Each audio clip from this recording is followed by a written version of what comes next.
Yeah, today we're speaking about AI again, but today we have something different. We're speaking in English today because we're having a cooperation with the Forschungscampus Mittelhessen with our project AI for Startups.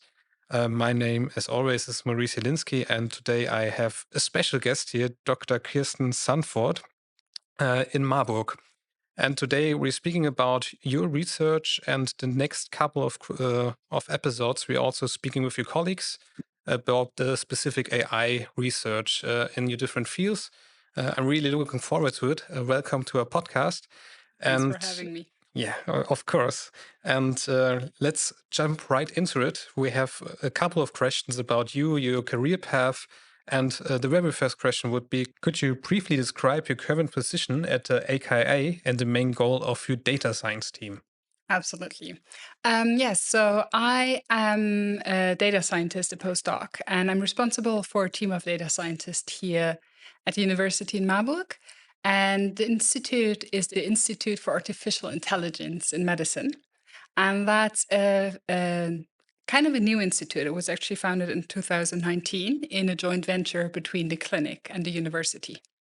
And our goal or our mission really is to look into how we can bring AI into clinical routine care and into the everyday clinical decisions. And my particular position is about how we can take the very large numeric data sets that we have in routine care and how we can transform them into information, into recommendation that clinicians can use to make better decisions. So it's probably also a lot about data science in your specific area. And we did a little research about you.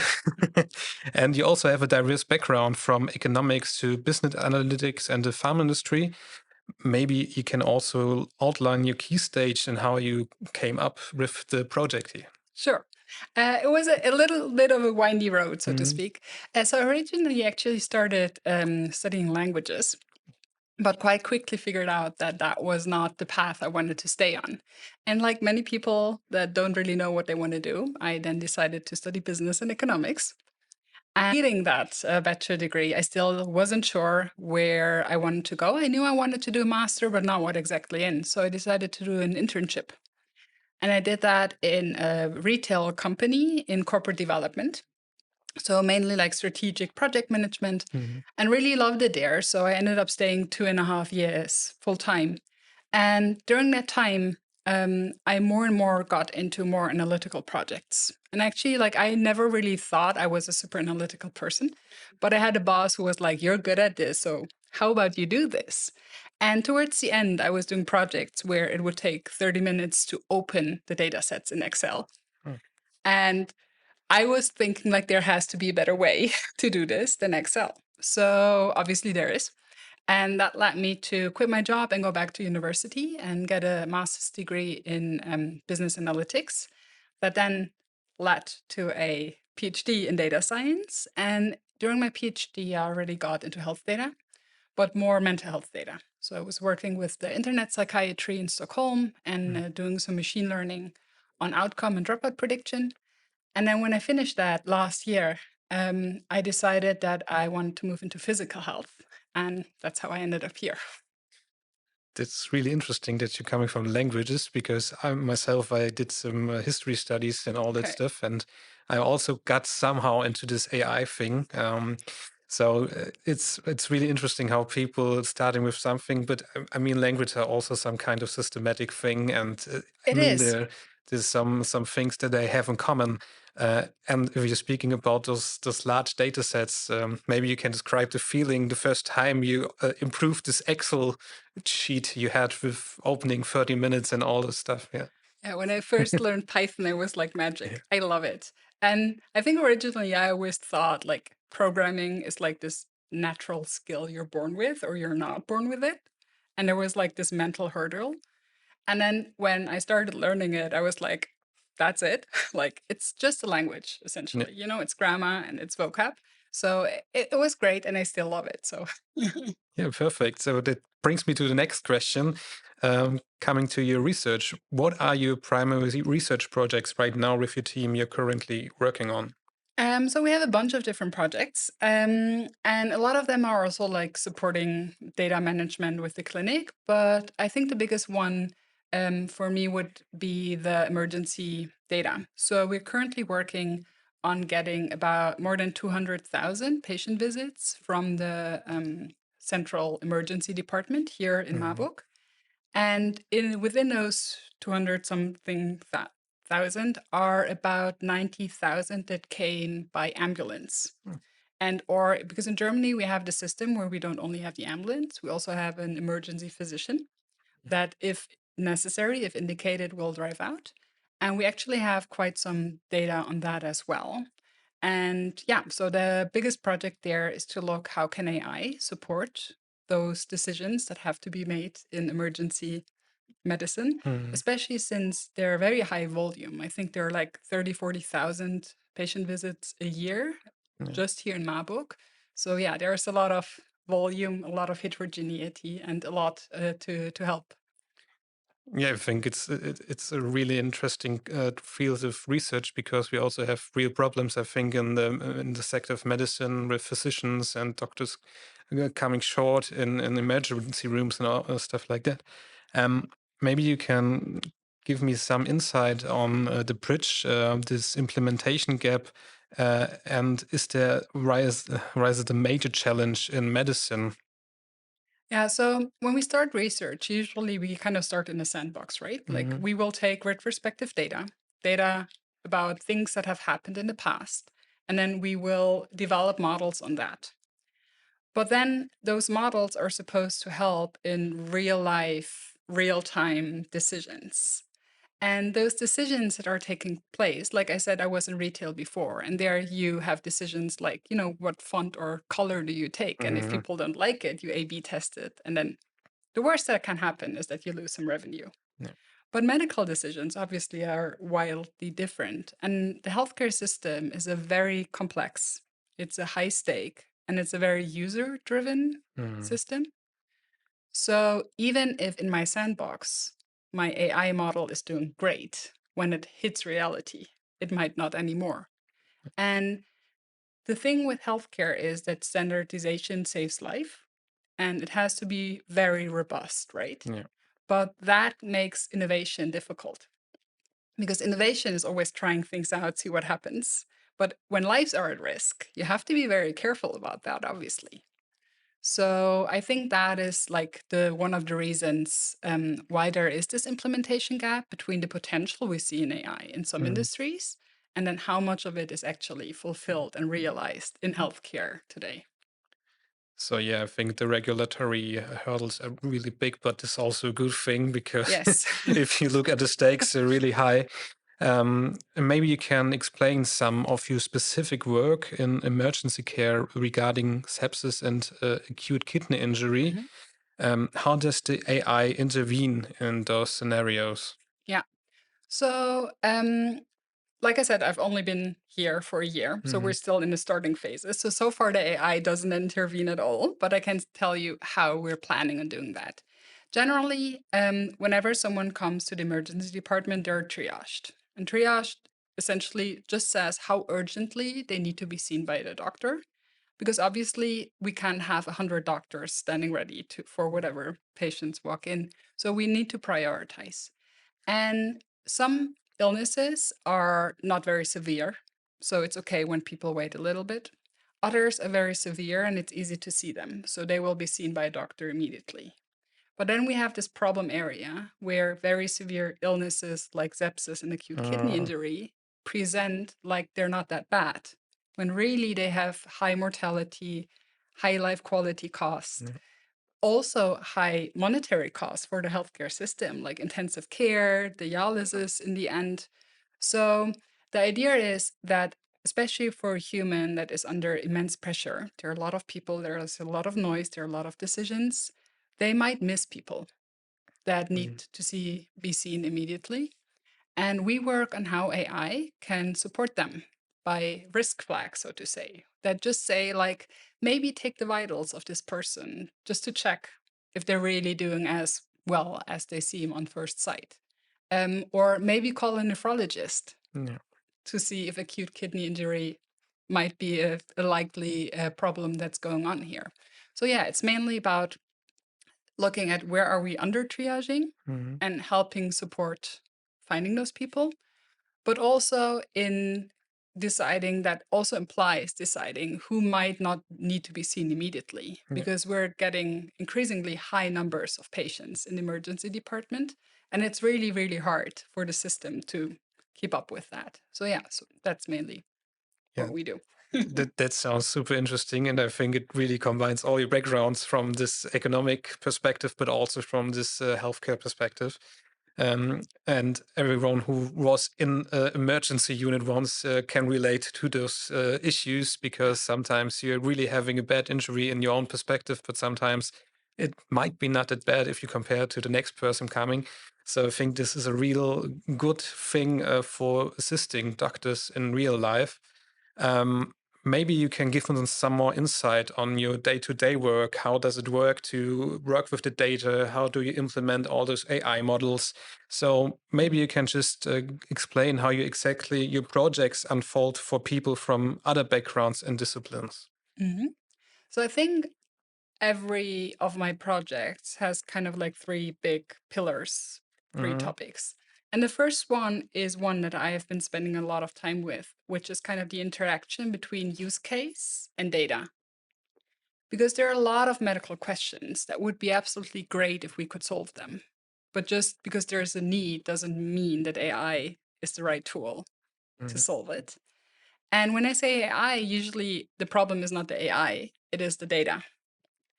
So, what data do we have available where we really believe that AI can support decisions in real time? So, there we, for example, a couple of weeks ago, we did a workshop with three doctors where we are just like mapping out what decisions are you making, what patients are you Mm-hmm. struggling with, and also what data are you entering at which step? Because if we don't have the data, Yeah. we can't make decisions with it. So that is like one big part. The second part is kind of the models and methods part, because obviously we are data science researchers, and my PhD students will be doing data science PhDs.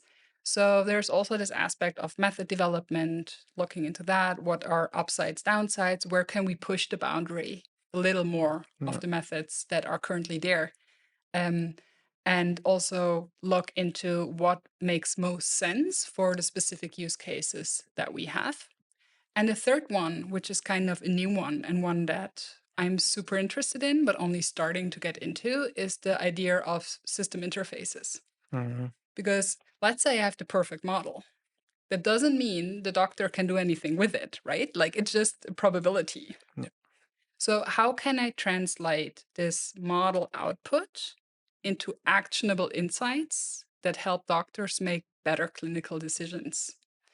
And there, like I said, we're in the start. So, we're doing a systematic review. We're looking at what do other people do, essentially. Mm-hmm. We are currently designing a study where we look at uncertainty communication, not just a Mm-hmm. prediction, but the uncertainty around it. And we're starting to build that kind of area because I think that the implementation gap you mentioned, I Mm-hmm. think like that's a big thing that we need to design systems that help, not just models that Yeah. are accurate. Yeah, there were so many things you just said. I will start with the first thing you said about the data. It's really important to have the good data. To have the data at all is also a thing. From my perspective, I'm working with a lot of companies, with a lot of startups and everything, and they always saying, "Oh, we just need to use some AI," and it's always the same. And you have to tell the people it's not just some magic thing No. you're putting onto Yes. some idea. It's real hard data work. You have to give the good data, and that would be maybe a question I want to ask right now. Um, do you have any setbacks with biased data or bad data? How do you work with that? All the time. All the time. I think I'm currently still like I've been here for a year, and a not very small portion of my time has been allocated to even understand what the data is Hmm. I'm looking at, right? Things like, for example, we work a lot with diagnosis, but then we have something called ICD-10 codes. And ICD-10 codes are an international Yeah. system that codes illnesses based on like hierarchies. Sounds great. However, it's made for financial purposes. Mm, ICD-10 is meant to help the help decide how much money you get per case. It's not actually a medical tool. mm, So when I have a diagnosis there, it doesn't necessarily mean that it is the equivalent to what I want because I look at medical things, not at accounting. So those are things that can be very hard, and I try to spend a lot of times with the data generation process. Like I get the doctors tell me when they input what, why. Do they do mm, it because they're communicating with a human? Do they do it because they have to? They're legally required to. yeah. I'm currently working on seeing if I can go out with the EMTs to kind of see how they enter data that I will be working with. Mm, Because I think if I don't understand where the data comes from, I will not be able to use it in a good way. And that's kind of vital. And then also sometimes I want to do a project, but I can't because I mm, realize the data will not have the information I need. yeah. So that also happens. Yeah, and also you also said something about the user-centered information design. I think Yeah. it's crucial to keep an eye on that because if we're looking at our smartphones, our TVs, and everything is about good UX UI design, that the people trust those things Yeah. and don't be frustrated when they can't get into their goals. So, how do you ensure that doctors who are in high pressure situations use that AI suggestions in your field? Also, I have these two terms, probability versus trust, Mhm. because as you said, an AI is never 100% sure. Won't be. And how do they deal with that in those models and those applications? I don't really have an answer because I actually think that it is vital right now to treat the question, how do we do that, as an empirical question. Mhm. And what I mean by that is I don't assume I know. I'm a researcher trying to find out. Yeah. And obviously, I still have hypotheses. Like, I'm a human. I understand how information, like, I process Yeah. information, and I can already say, I don't think this is going to work, or I think this might be worth a chance. But that's like this third research brand I'm really trying to get into, looking into also what is actionable. Like sometimes you get information, but what you do doesn't change. And then what is that information worth? So that's kind of like this aspect of how do we get them to use it? We ask them, we consider that, and then we assume that they don't even know either. Mhm. And we need to go beyond that Yeah. to really ensure it works. And then trust in AI is kind of a difficult topic, but a very important topic because I think that there is quite a big discrepancy between what people should trust and what people will trust, Yeah. right? Like large language models are built for people to trust them. Should they be trusted? Mm. Different question. So, obviously, in the field I'm working, I focus more on models they should trust. Mhm. How we do get to trust them, that we will have to see. Especially, like you said, they're in high pressure. Yeah. I can make their job harder I know. just because I like AI, right? So yeah, we have to see, and we try to speak a lot with them. We try to test things with them. We try to see what really happens, measure objectively what happens Mhm. when they're presented with our systems, and go from there. Yeah, I mean, that was a tricky question, I admit this. But I think it will be a whole new branch in AI research because Miss Hanek, Professor Hanek, is also speaking about explainable AI Yeah, in another episode of this podcast. I think this will be a huge question. And we also had yeah, event about all this complex AI and trust from a psychological perspective, but also from a technical perspective. And I think we will see in the next years how people will deal with AI. There's another question about this high pressure situations. You already said it about triaging patients. Um, do you have any plans like use such kind of AI in these high pressure situations, which are quite rare, like catastrophes, when you have a really large number of patients? Are there any? Are you thinking about that? We aren't yet, Okay. but I like in the recent project proposal I did, I argued that if our system is at the brim of not working under normal Mhm. circumstances, we're in trouble Mhm. in case of extreme Yeah. events. So my idea is we need to optimize the system that we have right now, and that in and by itself will help us when extreme events happen, because the more like buffer we have before the system gets into trouble, the better Mhm. it is. So yeah, we currently aren't. Okay. We're still working on the basic. But that's really interesting because I thought it from the another perspective. I thought like if you have a catastrophe, Yeah. you at least have the AI which assists you, which is even not that good maybe, but it can help you. But there will be legal hurdles and everything. But Yeah. And I mean, predicting how a system will like what up and downsides it has in a situation that's impossible to Mhm. predict. Yeah, exactly. It's Interesting. hard. I'm glad I don't have to solve that right now. Yeah, maybe that's also something for the future, and we will see. But let's get back to the more technical perspective of your research and not just hypothetical questions about catastrophes and everything. Um, Maybe just what are big hurdles when you're integrating this real-time data into your models? Um, I mean, there are a lot. I think I already touched up on like what data really means and how data is entered.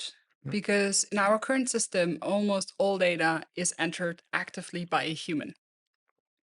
And you can imagine the last time you have might be the most important cases to do, but those will be the cases where we don't have data to feed Yeah. into the AI, right? Like if someone is really sick Mhm. and has to go to the ICU, you probably will call that doctor and not sit down, Yeah. carefully enter all the vitals, and then see what happens with the AI, right?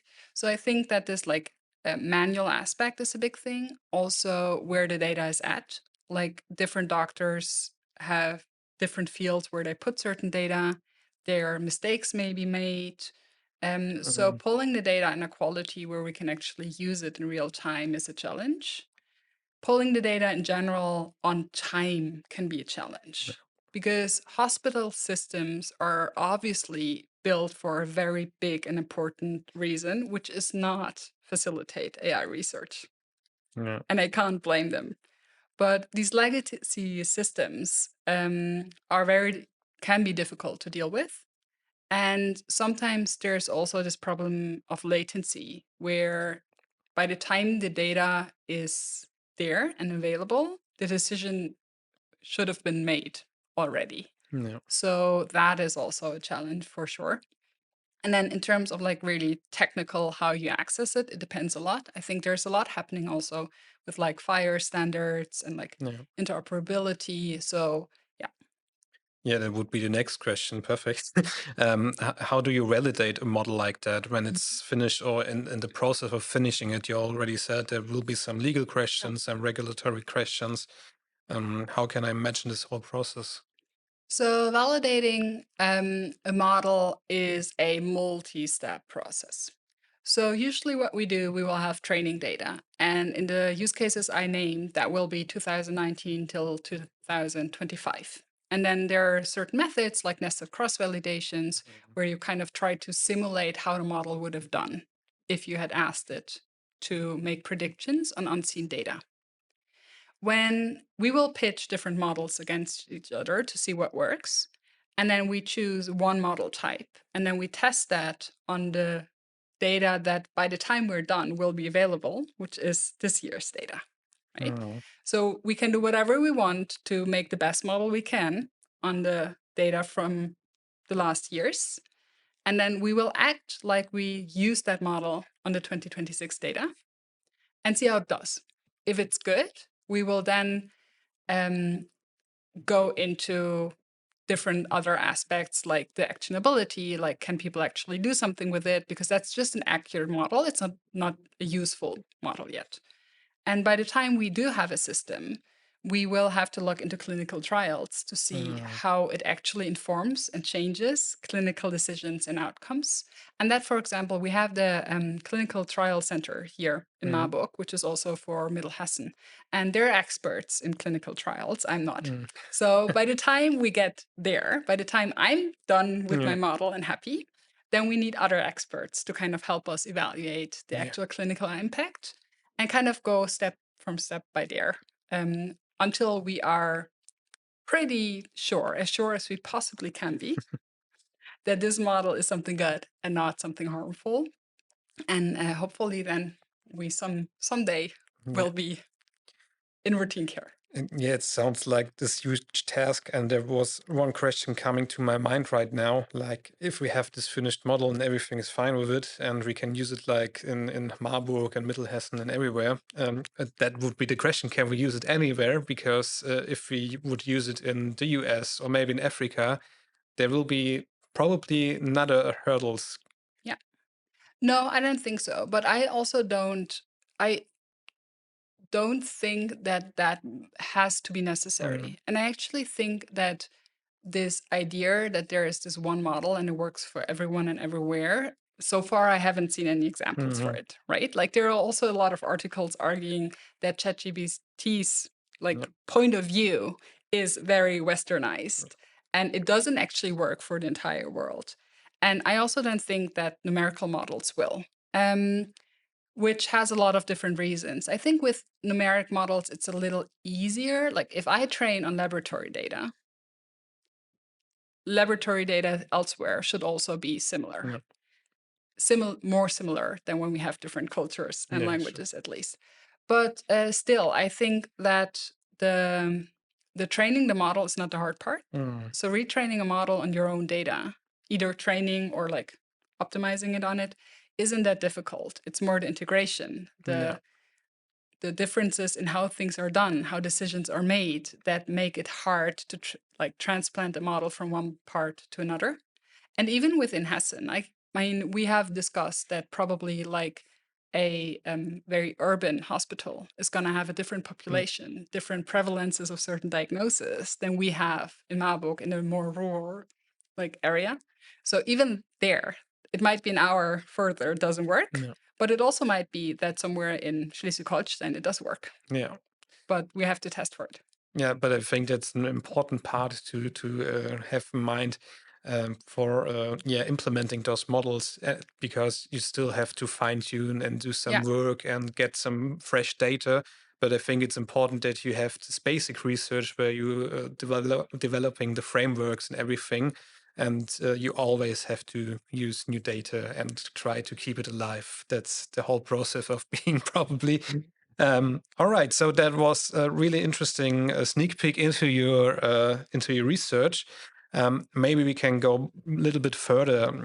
Another huge question is, which role does interdisciplinarity play in your research?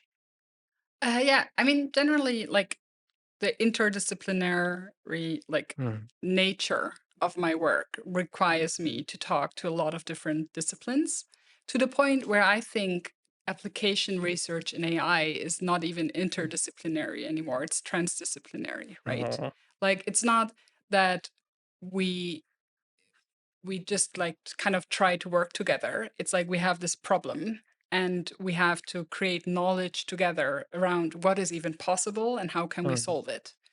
So even within our institute, we're super interdisciplinary. Like we have psychologists, we have data scientists, we have software developers, and we're still growing. So yeah, I think that this like interdisciplinary idea is super important and is not only supporting, it kind of is my my yeah, work.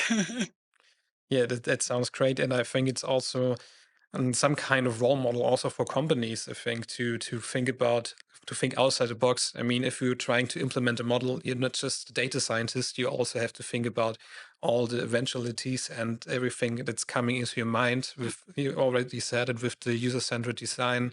The people should use it as well. It just shouldn't be a model that works well.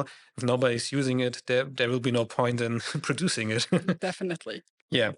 And but coming to the transdisciplinary, I think there's a really good word for that. We also have some questions from your fellow colleagues, and I have to take a peek at them.